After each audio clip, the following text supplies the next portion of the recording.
Sustainable Development Goals (SDGs), also known as the Global Goals, were adopted by the United Nations in 2015 as a universal call to action to end poverty, protect the planet, and ensure that by 2030, all people enjoy peace and prosperity. Even though many countries show some sense of commitment across Europe and America to prioritize progress in their countries, many African nations are lagging behind. Shield Africa, a non-profit organization with aim to focus on supporting government actualization of the SDGs, such as end to poverty, hunger, discrimination against women and girls, etc. The CEO of Shield Africa, Osenaga Orokpo, at a press conference reiterated the organization's focus for the year and key partnership agenda. And most of these goals have to be achieved by 2030, which is just barely 6 years from now. And you're also talking about it, the disparity in terms of what is happening and where we want to be. And they must be adequately aligned so that whatever you are doing can be adequately captured. So there is that need for constant reporting. So everything you are doing, report at local level, report at the national level. First, let your government know, because once you are doing that, it's linked. Reporting, collaboration, it's all linked together. So once we are doing that, you would realize that the same people are on the same table all the time. And so when that happens, I'm taking your data, you're taking my data, we're joining it together, and then we'll be able to report bigger numbers, because like you said, impact is really happening, but there's no alignment, there's no collaboration, and there is no adequate reporting. So that's why what we will try to do as much as possible is to make sure that during the Shield Africa Summit 2024, all important sectors are represented.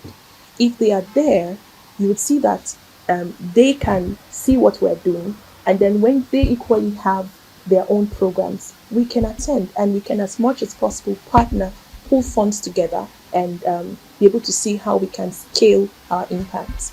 Your second question is, and you said beyond political.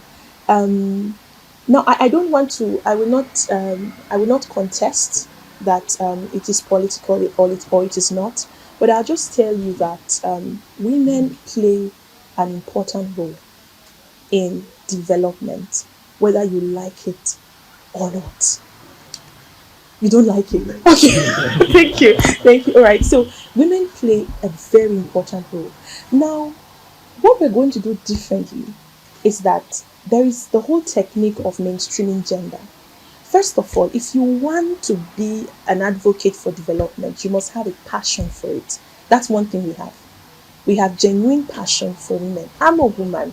So because I'm leading this drive, and being a woman, being an African, being a young woman, less than 40, I think with the passion, with the experience, I've also run programs over the last 15 years, large-scale programs worth millions of dollars, where we have mainstream gender into the approaches, where we have tried as much as possible to even sometimes customize trainings for the women.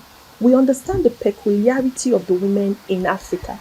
There are certain parts of the country, certain parts of Africa, where some women cannot come out of their homes. Some women cannot mix up with the opposite gender. There's nothing wrong with that. If that is culture, that is fine. But then, when you design your program, how do you make sure that those women there are captured?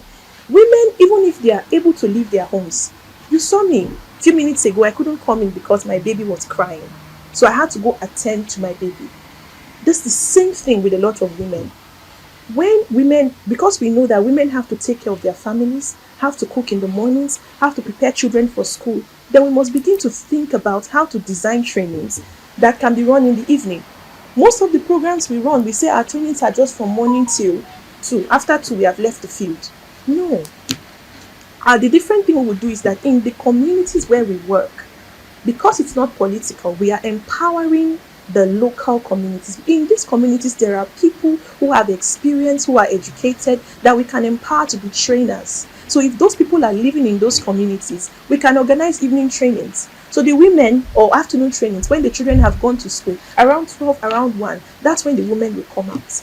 That's when they train them quickly, and then they would even translate the languages to the ones the women can understand. And when that happens, you will see that after trainings, the women can go back and do other things. So there is that balance that we will bring as we begin to work with the local communities and alleviate the concerns of Nigerians, especially as it had to do with floods. I will speak from the agricultural angle.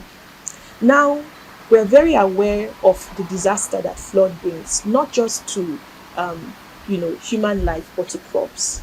And we've recorded great deal of flooding from this year. As a matter of fact, the flooding we were at one of our farm locations yesterday. We could not access the farm because the whole place was blocked with floods. Farmers could not even come out for anything.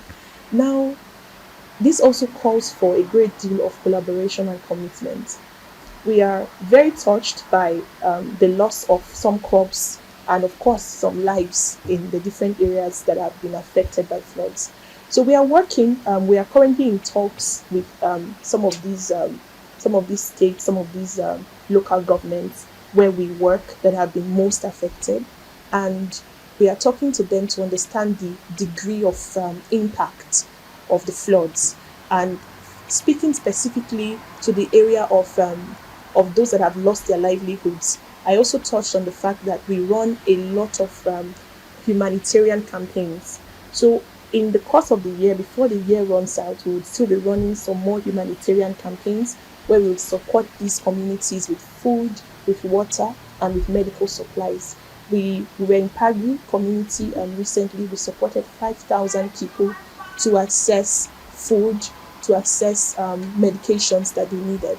So we'll be replicating those initiatives this time again, and we'll also continue to support in the agri space, where we need to provide them with inputs that they require and the trainings. So that's what we will do.